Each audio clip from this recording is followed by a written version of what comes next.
제15장 5분 도독부 무장적충 14화.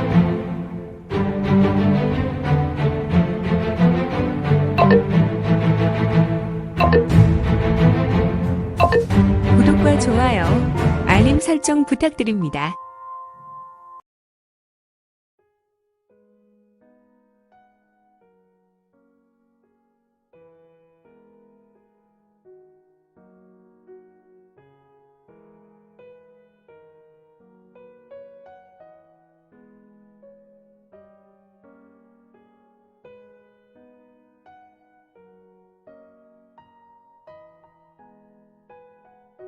제20장 폭광성의 괴사 14화.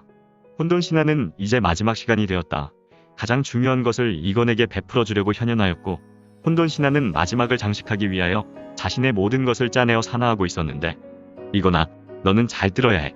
이곳은 과거 동방제국이었던 삼국의 비사가 있었고, 이곳을 관장하는 사람은 삼국에서 임명한 제국공이었고, 또한 그 제국공은 제세의 화문을 세운 조사의 선사이기도 하지. 이 제국공은 삼국의 열쇠를 받아 고대 제국들인 삼국의 선조가 맡겨놓은 제국 황금시가 있고, 이 열쇠가 진정 제국의 염원을 알 수 있는 비밀이 담겨있는 장소이기도 하지. 하지만 제국들의 열쇠, 즉 세계의 열쇠는 형상화된 것이 아니라 나 혼돈신한처럼 영능이 있는 거야.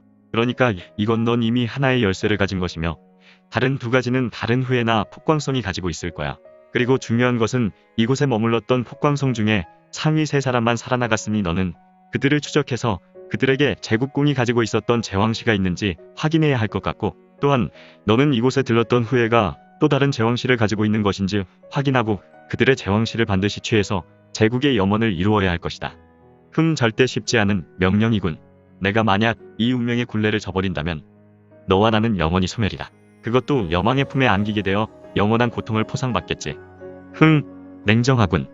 이거나 나는 너와 함께 영생하고 불로불사하여 제국의 염원을 꼭 이루어 주고픈 간절한 열망이 있다. 비록 내가 사라지는 것은 소멸의 모양이나 내가 느끼는 것을 나는 느낄 수 있고, 내가 보는 것을 나는 볼 수 있고, 내가 느끼는 것을 나도 느낄 수 있다. 좀 그렇다. 약간 변태스러운데. 착각하지 말라고. 다만 나는 영원한 고통 속에서 영원한 형벌로 고뇌하고 싶지 않을 뿐이라고. 그러니까 너는 내게 주어진 제국의 사명을 꼭 달성하여 제국의 옥쇠를 반드시 풀어내야 할 거야. 알겠어. 알겠다고. 그냥 농담한 것이라고. 그나저나 나는 이곳에서 나갈 수 있는 것일까? 그건 내가 하기에 달렸지. 나는 이제 너에게 모든 것을 전해 주었구나. 혼돈신한. 안녕. 너와 나는 하나야. 이런. 이제 혼돈신하는 나와 대화를 할 수 없는 것인가? 120년간 나와 함께하며 나에게 바른 사명으로 인도하였는데, 너마저 가고 나의 가족인 응왕도 지금 내게는 없는데, 이거는 잠깐 우울한 마음에 거동할 수 없었다. 그는 다만 자리에 서서 우울한 마음을 달랠 뿐이었다. 아이야, 이리 와라. 이건 무슨 소리야? 내가 잘 못 들은 것은 아니지? 아이야, 이리 와라. 너는 분명 제국의 후예일 것이다. 나는 제국공인이라. 나는 이곳에서 700년 가까이 너를 기다려왔다. 제국의 후예는 내게 오라. 뭔 소리야? 700년이라면 나를 기다린 것이 귀신이란 말인가? 나는 귀신이 아니다. 이곳에서 내가 전할 말이 있어서 이승을 아직까지 못한 것뿐이다. 아이야, 이곳으로 오라. 참 혼돈신한도 가서 이 존재에 관해 물어볼 수 없으니 나를 기다렸다고 하니 한번 얼굴이나 볼까? 그래, 아이야, 속히 오너라. 내가 너무 오랜 세월 널 기다리고 있었구나. 드디어 나는 해탈을 할 수 있단 말인가? 해탈? 그래, 해탈이구나. 그럼 제국공께서는 불교의 불자이십니까? 불자? 네, 불교의 스님들이나 고승들이 세상을 등질 때 해탈이라고 하지 않습니까? 그래. 나는 스님이었다. 이상하군. 제국은 불교 문화가 있었긴 하지만 제국공께서 스님이었다. 이거는 그에게 들리는 음성의 주인공이 제국공이라는 사실에 반은 믿고 있었지만 또 반은 믿지 않았다. 이거는 그동안 삶을 살면서 항상 경우의 수를 계산하고 움직였다. 아이야, 일단 이곳으로 와서 나의 이야기를 듣자꾸나. 그런 후에 너의 의문을 모두 해소해 줄 것이다. 그리고 너에게 사명을 부여하고 나는 해탈할 것이다. 손해날 것은 없으니까 그대에게 가겠소. 그런데 이곳은 너무 어두운데 어떻게 해야 그곳까지 내가 갈 수 있겠소? 나는 꼭 맹인과 같이 어두워 이곳을 헤치고 갈 수 없을 것 같은데. 녀석, 너는 제국의 후예로 명안공은 익히지 않은 것이냐?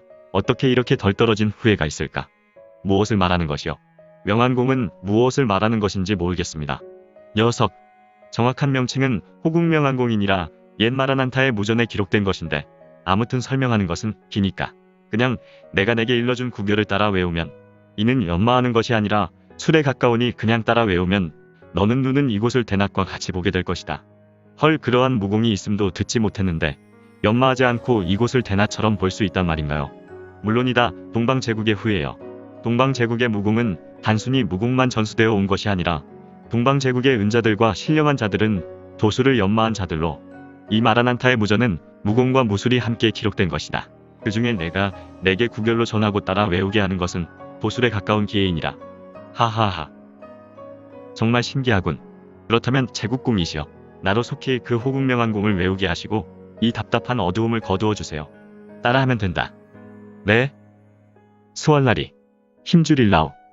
이거는 왜 자신이 혼돈신안의 공능이 있다는 것을 제국공이라는 자에게 밝히지 않는 것일까? 그의 혼돈신안의 공능이라면 그는 언제나 어둠을 극복하고 대낮처럼 이곳을 볼 수 있지 않은가? 허허, 정말이군. 제국공께서 말씀하신 주술 같은 것을 외우니 저의 눈이 밝아졌습니다. 허허허. 그러면 내가 제국의 후예에게 거짓말을 했을까? 이제 그대는 나에게 오라. 좋습니다. 헉. 이곳은 뭐라고 그러는 것인가?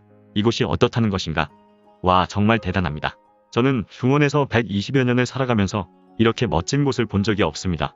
허허허. 이곳이 그렇게 경이롭고 멋지게 생겼나? 그렇다면 너는 정말 약 700여 년 전에 고구려나 백제, 가야제국을 보았다면 까무러쳤을 것이다.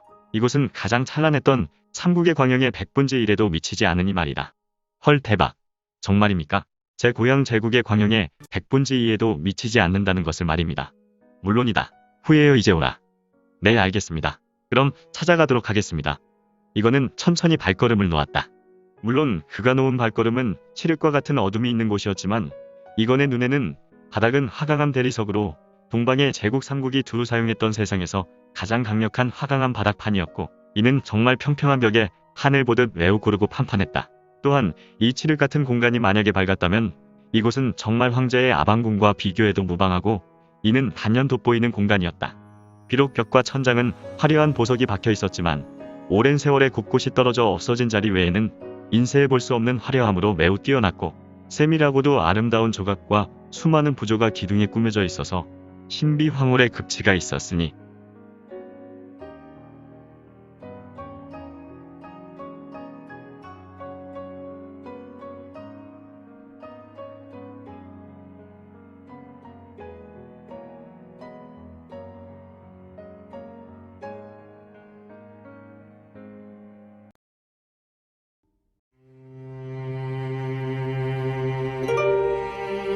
오늘 준비한 내용은 여기까지입니다. 아쉽지만 다음 시간에 만나 뵙겠습니다.